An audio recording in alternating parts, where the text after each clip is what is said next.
Ara us parlaré sobre les noves eines TAC a l'escola, que ens permeten dur a terme diferents metodologies a l'aula. I en trobem de diferents tipus. Per començar hi ha el Flipped Classroom o la classe capgirada. La classe capgirada fa canviar la metodologia on el mestre explicava i els alumnes feien la tasca, i això es fa al revés. La classe capgirada tracta de que el mestre prepara un material digital perquè l'alumne faci la tasca a casa a través d'un vídeo, una presentació o amb activitats que l'alumne pugui autocorregir-se i estigui adaptada al seu nivell. Les activitats són, per exemple, buscar informació, respondre a preguntes, fer l'esquema o un resum d'algun contingut, etc. Després, a la classe, es posa el que s'ha fet a casa en comú.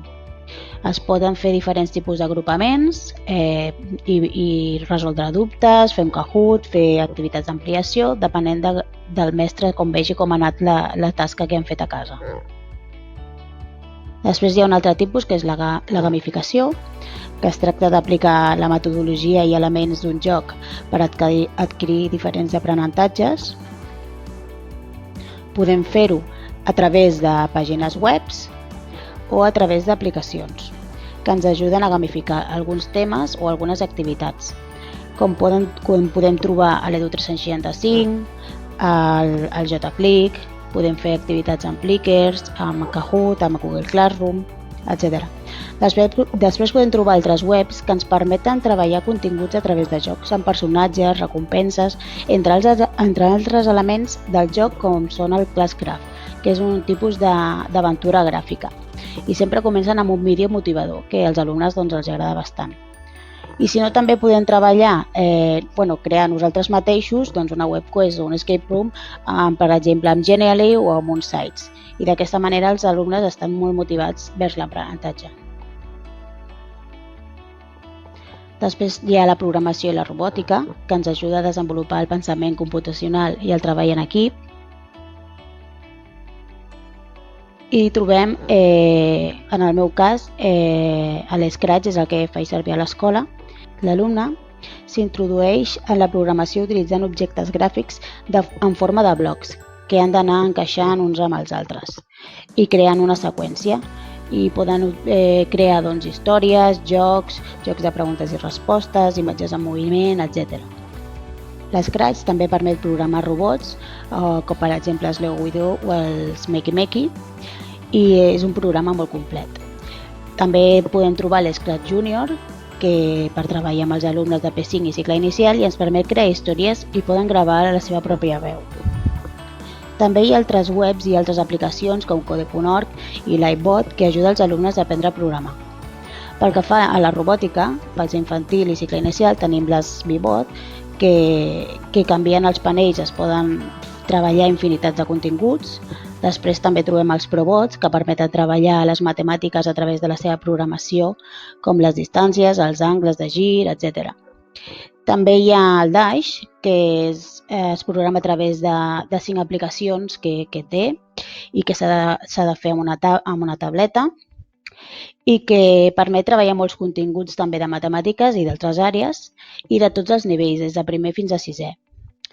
Després trobem el Lego Widow, que el podem programar des de la seva aplicació o també des de l'Scratch.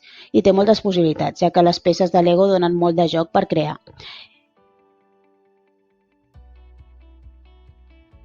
Després trobem la realitat augmentada, que hi ha diferents aplicacions, com per exemple la Quiver, que són uns dibuixos que els nens poden pintar, i llavors quan passen la tauleta per al codi que té al damunt, aquest dibuix sembla que creï vida i es pot interaccionar amb ells, es mouen i fan sorolls. També hi ha altres aplicacions com l'Aurasma o les flashcards, que també hi ha moltes aplicacions on imprimeixes unes flashcards que quan poses la tauleta pel damunt també crea vida, ja poden ser animals o poden ser parts del cos humà, etc. I després tenim el cub Merge, que és un cub que també és com un codi, llavors quan passes la tauleta o el mòbil per damunt, en aquest codi que tenen a la mà és com si apareix un cor, uns pulmons, etc. I també poden interaccionar amb ell. Pel que fa a la realitat virtual, es du a terme mitjançant una simulació per ordinador que aconsegueix fer la sensació d'allò que representa és real i necessitaríem doncs, unes ulleres de realitat virtual. I després també podem trobar moltes altres aplicacions. Totes aquestes aplicacions les podeu trobar aquí a Toolbox, a aquesta pàgina, i fins i tot amb les activitats d'altres mestres que han posat les seves experiències. Pel que fa als dispositius mòbils, ens ofereixen la capacitat de crear un aprenentatge personalitzat, la inclusió digital a l'aula, etc. Ens permet que els alumnes puguin buscar informació o fer activitats d'avaluació utilitzant aplicacions com Kahoot o formularis, entre altres. I sobretot, per mi el que trobo molt interessant és que es pot treballar, aprofitant el GPS, doncs treballar les coordenades. Per exemple, amb el projecte de Mobile History Map, on hi ha una aplicació on els alumnes doncs, poden fer els projectes que altres escoles han fet o crear el seu propi projecte.